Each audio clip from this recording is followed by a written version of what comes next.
जी विनय वर्मा भाई, mic unmute कीजिए। जी। मेरी नमस्कार, मेरी आवाज़ आ रही है या फिर कट के आ रही है? कुछ क्लियर है? बिल्कुल ठीक वर्मा है जी, जी। बिल्कुल। जबरदस्त आ रही है। आप तो हमारे सनातनी भाई हैं ना जी। हाँ जी, हाँ जी। बिल्कुल कैसे? आमिर भाई। जी बस जी जी जी। बढ़िया। बहुत बढ़िया, आप वेलकम बताइए। वेलकम अ, वेलकम। बहुत बढ़िया, सब ठीक है। आप सुनाए, खैरियत? कैसे आना हाँ हुआ जी, हाँ आज? जी। बस मैं ये अपना केसर साहब को जो ये रखा है मुद्दा कि इस्लाम अपना इज़्म बेटर देन इस्लाम, ये बताइए।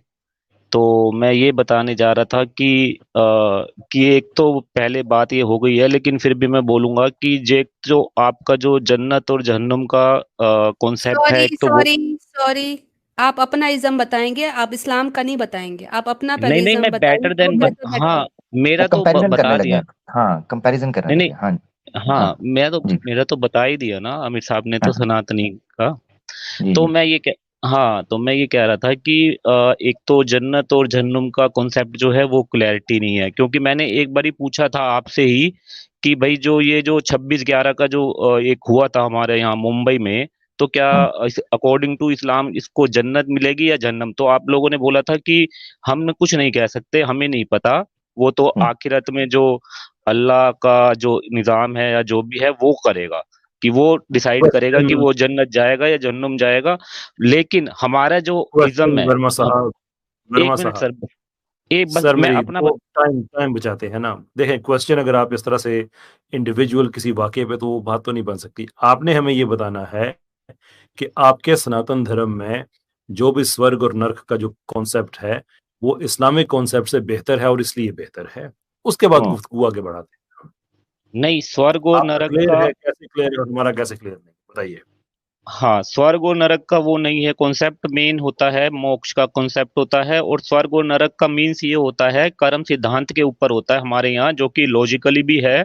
अगर आप सोचेंगे तो, मतलब गीता में भी यही लिखा हुआ है कि जैसी करनी वैसी भरनी, जैसा कर्म नहीं नहीं, करोगे आप वैसा वैसा ही आपको मिलेगा, स्वर्ग ठीक है। स्वर्ग और नरक, जो कॉन्सेप्ट आपके यहाँ सनातन धर्म में मिलता है उसको डिफाइन करें। वो क्या है? हाँ स्वर्ग क्या है, नरक क्या है? जी जी आमिर साहब, मैं ये कह रहा हूँ कि स्वर्ग और नरक से मुराद हमारे धर्म में ये है कि जैसे आपने इस जन्म में अच्छे कर्म करे हैं, तो आपको अगले जन्म में अच्छे घर में किसी अच्छी पोजीशन पे या किसी अच्छे उसमें आपको जन्म मिलेगा। ठीक है, अच्छा वो एक जैसे होगा यही, मतलब दुनिया में ही। दुनिया ये नहीं है कि इस दुनिया से कहीं बाहर कोई स्वर्ग नरक होगा, ऐसा नहीं है। अच्छा इस जन्म तो में मैंने आपके अगर अच्छे सही कर्म हो गया, और अगर आपके बुरे नजदीक कर्म। ये इस्लाम से बेहतर है?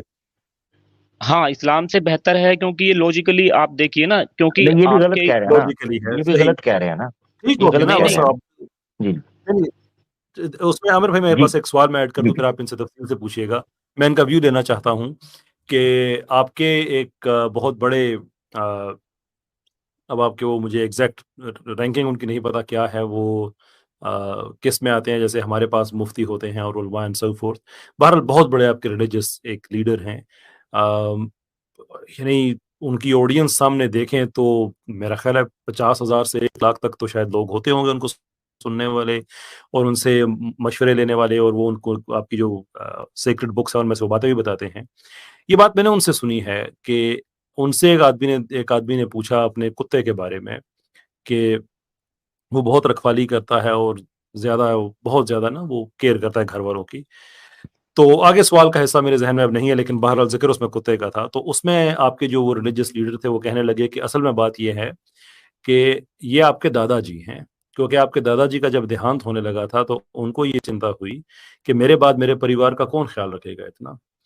तो उसपे उनको फिर ये मिला कि आप ऐसा करें कि फिर आप अगले जन्म में कुत्ते की सूरत में वापस आ जाएँ और अपने परिवार को आप सामने देखें कि वो सारा ठीक है। तो वो जो ज़्यादा कुत्ता आपका ख़्याल कर रहा है आपके परिवार का, वो इसलिए कर रहा है कि वो पिछले जन्म में आपके दादाजी की जो चिंता थी, वो एक्सटेंड हुई है इस जन्म में। तो आपने जो कॉन्सेप्ट दिया है कि वो दोबारा यहाँ पे आएगा, तो आप इस चीज़ से एग्री करते हुए क्या ये कहेंगे कि ये इस्लामिक सिस्टम से बेहतर है? या डिसएग्री करते हुए कहेंगे कि आपके रिलीजन में क्लैरिटी नहीं है, वो जो उन्होंने बात बताई है वो और है, मैं कुछ और कह रहा हूँ, लेकिन दोनों एक रिलीजन को ही मानते हैं? जी नहीं, पहली बात तो केसर साहब देखिए, वो एक कहानी के रूप में कहीं पे ये लिखा नहीं हुआ। जो आपने जो चीज बताई है ना, ये चीज कहीं ऐसा नहीं लिखा हुआ, किसी किताब में नहीं लिखा हुआ कि वो कुत्ता और था या दादा थे वो उनके। तो वो एक इंडिविजुअली किसी ने बोला है, किसी चीज को समझाने के लिए, या कोई बोल देता है। अब ये इसका मतलब ये नहीं कि पूरा का पूरा सनातन उसके ऊपर उसके कही हुई बात वो पे प्राइवेट चलेगा कैपेसिटी या में उसको बात लेकर नहीं करें ना। चलेगा। देखिए वो प्राइवेट कैपेसिटी में बात नहीं करे ना, वो एक रिलीजियस sermon हो रहा है जिसमें, अगेन मेरे पास एग्जैक्ट फिगर नहीं है, लेकिन आप हजारों लोग के लिए हम कह लेते हैं बैठे हुए हैं, और वो रिलीजन सिखाने के लिए बैठे हुए हैं, और रिलीजन सिखाते हुए वो ये बता रहे हैं कि आपके दादा जान कुत्ते के तौर पे वापस आ सकते हैं। तो वो कोई पर्सनल कमेंट तो नहीं कर रहे, वो तो रिलीजन बता रहे हैं।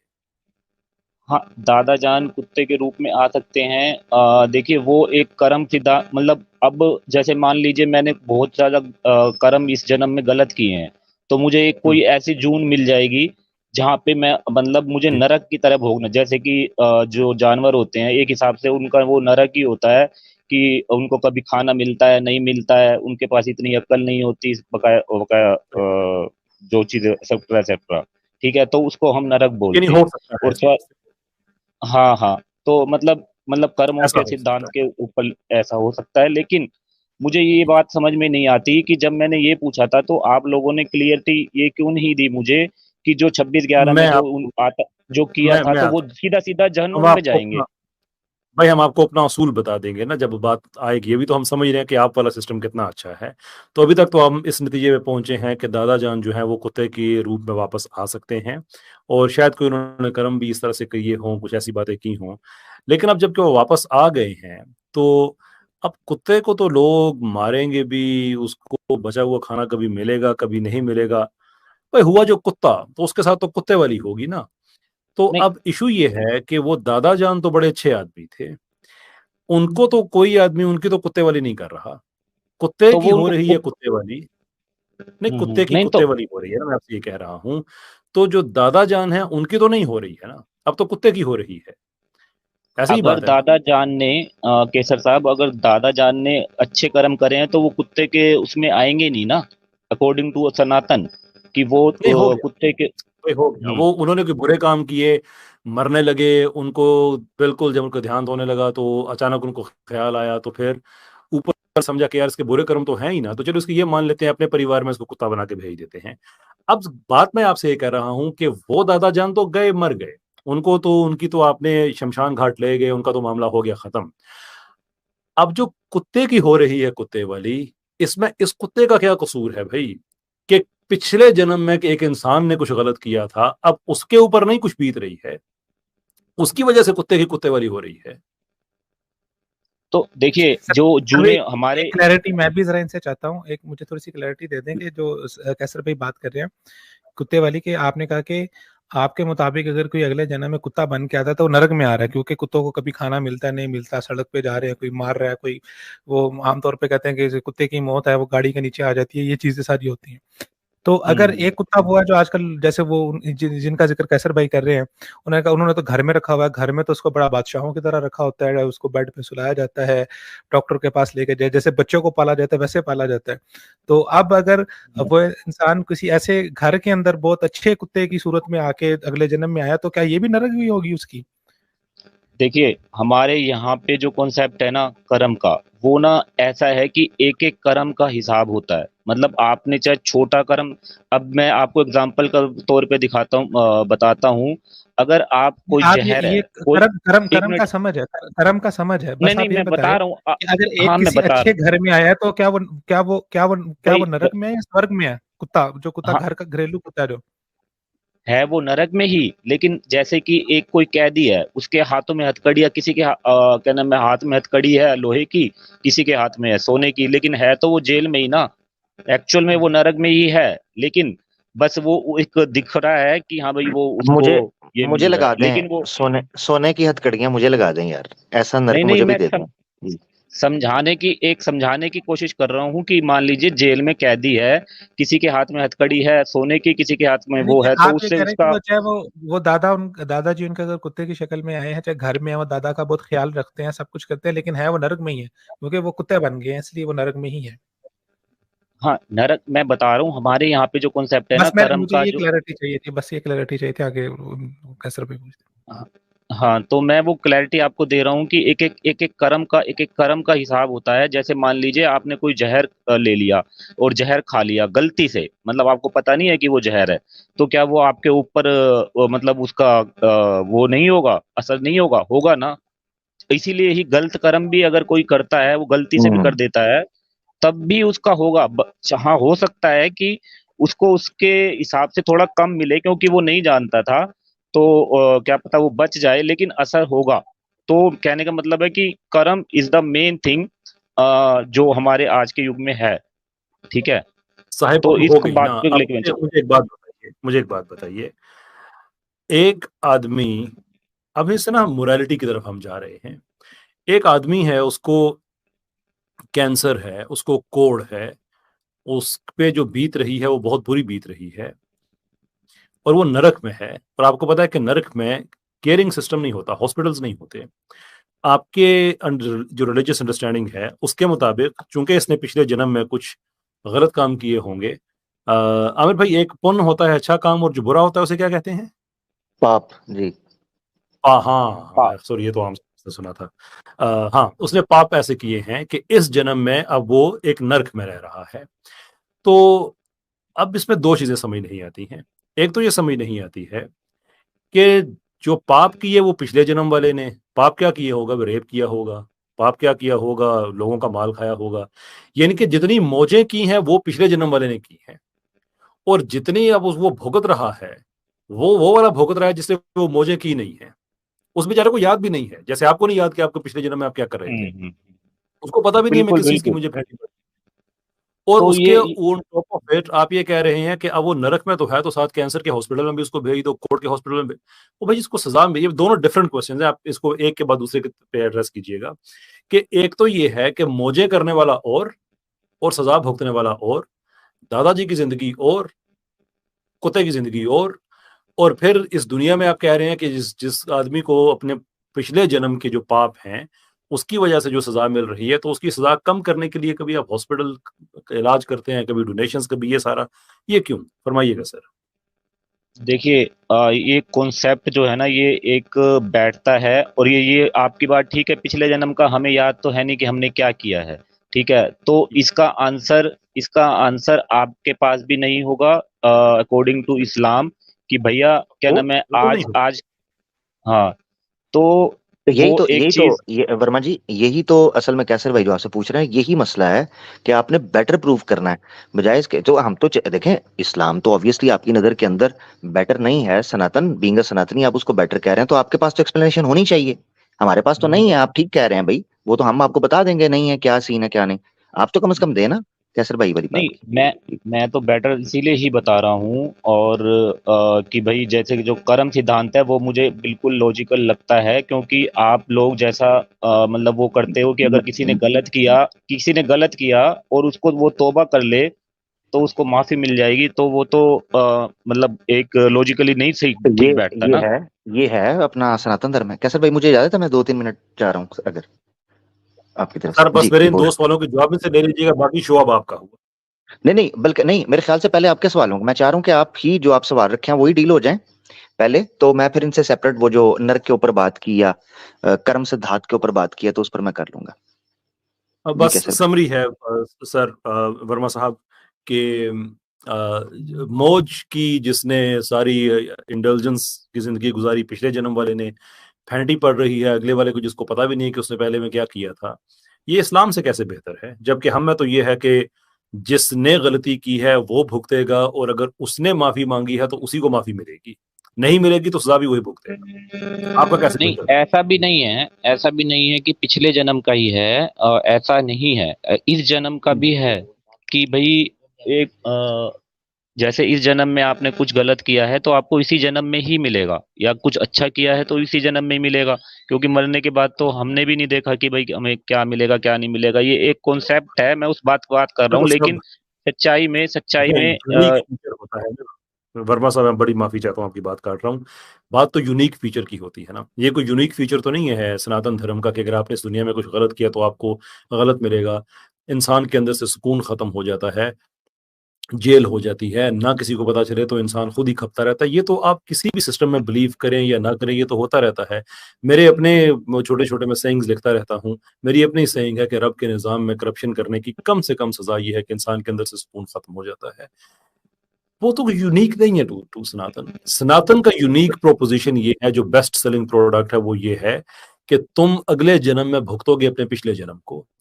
हमें ये समझाइए कि इसमें क्या है कि पिछले जन्म में जिसने सारी मौजें कर ली, अगले जन्म वाले को फेंटी पड़ रही है और अगले जन्म वाले को पता ही नहीं है कि मैंने किया क्या था। नहीं, तो इसका इसका जो एग्जैक्ट कारण है ना, वो तो किसी, अगर पूछा जाए तो किसी उसके पास नहीं है, तो वो जो है ये कॉन्सेप्ट है। बाकी मैं आपको देखिए, मैं एक क्वेश्चन और भी है, बेटर देन क्यों है वो, मतलब बेटर मैं क्यों कह रहा हूँ। नहीं, एक इससे आगे सॉरी एक इससे और से पहले, अगर आप कंक्लूड कर चुके हैं, अगर आप अगले पे जा रहे हैं तो मैं पहले नर्क वाले पे कर लूं ना बात, मेरा राइट है ना, मैं थोड़ा सा आपको पूछना चाह रहा हूँ जी, फिर आप अगले पॉइंट पे वर्मा जी चले जाएंगे, वो दिक्कत नहीं। अच्छा वर्मा जी, आपने कहा स्वर्ग, और जब मैंने आपसे पूछा स्वर्ग और नर्क थोड़ा एक्सप्लेन करें, तो आपने कहा ये अगला जन्म है, और जैसे हम, यानी ये जो जन्म है, इस जन्म के अंदर जो बुरी हालत में है वो नर्क में है, जो अच्छी हालत में है वो स्वर्ग में है, ठीक है ना, ये आपने बोला हाँ, था। मतलब जिस कि पर जैसे कैसे, हाँ जी, जैसे किसी ने अच्छे, लेकिन देखिए मेरा मेरा ना पिछले जन्म को आप बिल्कुल वो लेके मत चलिए। मैं इस नहीं जन्म नहीं की नहीं बात भी कर रहा हूँ। मैं नहीं, इस उसको जन्म स्किप की कर रहे बात, हैं। हाँ, नहीं उसको नहीं, स्किप कर मैं रहे हैं हम, इस जो आपने उस पे कहा। एग्जैक्ट जो अभी आज हम हैं, इस जन्म में जो हम हैं और जो हम कर्म कर रहे हैं, उसको लेके चलिए आप।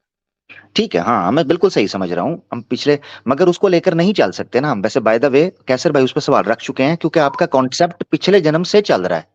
हम आप जो कह रहे हैं ना कि इस जन्म से लेकर चलें, आपका कॉन्सेप्ट इस जन्म से नहीं चलता। आप तो, इसका मतलब है इस्लाम के मुकाबले में आप इस्लाम के कॉन्सेप्ट को पेश कर रहे हैं। इस्लाम का कॉन्सेप्ट ये है कि ये पहला जन्म है और यही आखिरी है, और इसके बाद जो जन्म आएगा उसमें हिसाब किताब होगा, उसमें स्वर्ग नरक का निर्णय लिया जाएगा।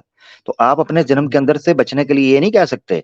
वर्मा जी, असल में सवाल ही वहीं से है, कैसर भाई का सवाल प्योर फिलोसफिकल है, जो रीइंकारनेशन के या पुनर्जन्म के प्योर फिलोसॉफिकल ग्राउंड के ऊपर ये बड़े क्रिटिकल क्वेश्चंस हैं।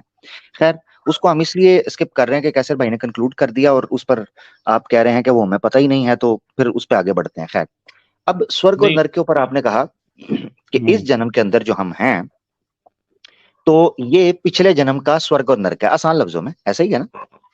जी। अच्छा, इसका मतलब है स्वर्ग और नरक जो है, स्वर्ग और नरक ये कोई पर्टिकुलर जगह नहीं है, कोई स्थान नहीं है। नहीं नहीं नहीं नहीं नहीं नहीं, जिस चीज को हम समझ रहे हैं, कोई स्थान की बात नहीं हो रही है। ये एक आपको मतलब मैंने पहले भी ये चीज बोल रहा हूँ, मैं दोबारा दोबारा क्यों दोहराऊं, आप, मैं पहले भी बोल चुका हूँ कि जिसको जो अच्छे कर्म है, तो वो एक अच्छी जगह पे जन्म ले लेगा। जो ठीक है, ठीक है, तो वो ये समझ गया कॉन्सेप्ट है। समझ गया समझ गया। अब मेरा सवाल उठता है, आप पुराणास को मानते हैं? नहीं, मैंने इतनी मतलब उस पे वो नहीं करी है, रिसर्च नहीं करी है पुराणास वगैरह पे चले ना। आप मैं रिसर्च, मेन जो ठीक मेरा है वो, हाँ।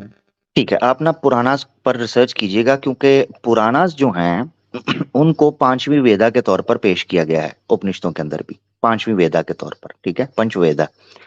तो लिंग पुराण का छठा अध्याय है, लिंग पुराण का छठा अध्याय, कहेंगे तो स्क्रीन शेयर कर दूंगा, अभी मैं फोन से हूं तो बात कर रहा हूँ। लिंग पुराण का छठा अध्याय है, वहां पर 28 करोड़ नरकों का कैटेगरीज बयान की गई हैं, 28 करोड़, जिस पर जो यहां से पापी जाते हैं मरने के बाद, उनको 28 करोड़ में से नरकों में से किसी में टॉर्चर किया जाता है। ये लिंग पुराण के अंदर लिखा हुआ है। अब नरकें तो यहाँ पर स्थान है, मैंने इसका क्या? उसको देखिए वो, हाँ वो, और आपने ये भी देखा होगा हमारे यहाँ पे ना कथाएं चलती हैं, जातक कथाएं, ये सब जो है ना। कथाएं का मतलब ये होता है कि कहानियां हैं, मतलब एक इंसान किसी को समझाने के लिए कुछ कथाएं लिख दी किसी ने, इंसानों ने ही नहीं, ये लिखी हैं। कथा नहीं है, ये कथा नहीं हाँ। है, ये परमेश्वर का आदेश है। एक होता है कथा, कथा कौन करता है? ऋषि मुनि, ठीक है ना, ऋषि मुनि कथा करते हैं। उस कथा को मैं आपकी बात बिल्कुल ठीक मान रहा हूं कि आप सही कर रहे हैं, वो हो सकता है। अब मान ले जो मैंने लिंग पुराण का रेफरेंस दिया है, इसमें परमेश्वर आदेश और ये प्रकाश दे रहा है कि जो एक ईश्वर की शरण में उसके आश्रय पर नहीं आते, उनको 28 करोड़ नरकों के अंदर फेंका जाता है। अब मिसाल के तौर पर एक और ले लें आप, स्कंद पुराण है, ठीक है, स्कंद पुराण, इसका तकरीबन मेरे ख्याल से पार्ट बन जाएगा,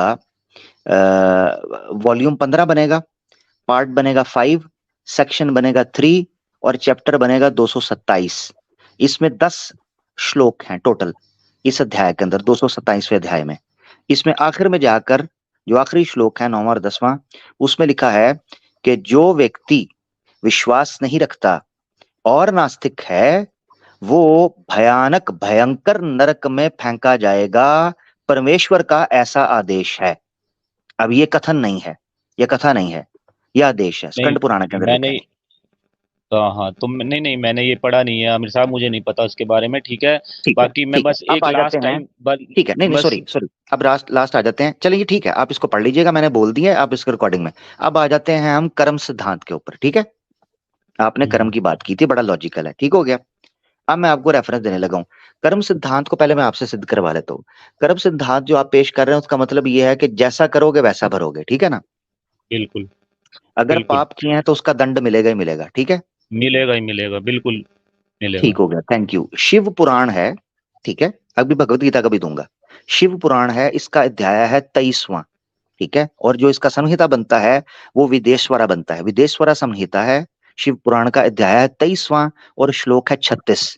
उसमें लिखा है कोई व्यक्ति कितने ही पाप क्यों ना किए हों, ढेरों पाप, मगर वो व्यक्ति शिव के नाम को जापता है तो वो तमाम पापों से मुक्त हो जाता है। ये लिखा हुआ है। कर्म कर्म किधर नहीं गए, वो सिर्फ जाप करने से आपको पापों से मुक्ति मिल गई। अब मोक्ष दिखाता हूं आपको भगवत गीता से, ठीक है। भगवत नहीं गीता से मोक्ष कैसे मिलता है हाँ आप ये भी सुन कंप्लीट कर लेते हैं। लीजिए, फिर मैं अपना कंक्लूड करूंगा, आप पहले ठीक कंप्लीट कर लीजिए। जरूर जरूर मैं कर लेता हूं, क्योंकि 2 पॉइंट्स से मैं चाह रहा था इस पर बात करके कंक्लूड करें। भगवत गीता का अध्याय 8वां है और श्लोक है 13वां, ठीक है। 8वां, 8 का 13वां, गीता 8 का 13वां, नोट कर लें। उसमें लिखा है कोई व्यक्ति अपने अंतिम समय पर, जिस समय उसके शरीर से उसकी आत्मा जुदा हो रही हो, सेपरेट हो रही हो, उस समय अगर वो ओम ओम पुकार उठता है उसको परम गति मिल जाती है। मरते समय जो ओम बोल रहा होगा उसको परम गति मिल जाएगी। अब यहां पर मेंशन नहीं किया हुआ, इसका मतलब यह है कि बड़े से बड़ा पापी हो, बड़े से बड़ा को बंदा हो, अगर मरते समय उसकी जुबान के ऊपर ओम होगा उसको परम गति मिल जाएगी। अब नहीं आप इस जी पर बात वो करें जी। नहीं वो ऐसा नहीं है कि भाई खाली ओम, वो एक अलग स्थिति होती है। ओम ये जो इबादत है, ओम बोल दीजिए, ठीक है। ये कोई प्रोसेस ये नहीं है कि आप पूरी जिंदगी गलत कर्म करते रहोगे और लास्ट में जाके ओम बोल दोगे तो आपको मोक्ष मिल जाएगा और आपकी भाई तो सारी जो वो ये तो आप माफ। ठीक कह रहे हैं, आप जो बात हाँ कर रहे हैं मैं आपके साथ सहमत हूं, क्योंकि ये बातें लॉजिकल नहीं है, मगर सनातन धर्म के शास्त्रों में यही लिखा हुआ है। यानी अगर हम सनातन धर्म को शास्त्रों के अनुसार उसका ध्यान करें, उसकी जानकारी प्राप्त, तो यही मिलता है। वर्मा जी मैं क्षमा चाहता हूं, मुझे अत्यंत खेद है, मैंने परंतु जानकारी यही है।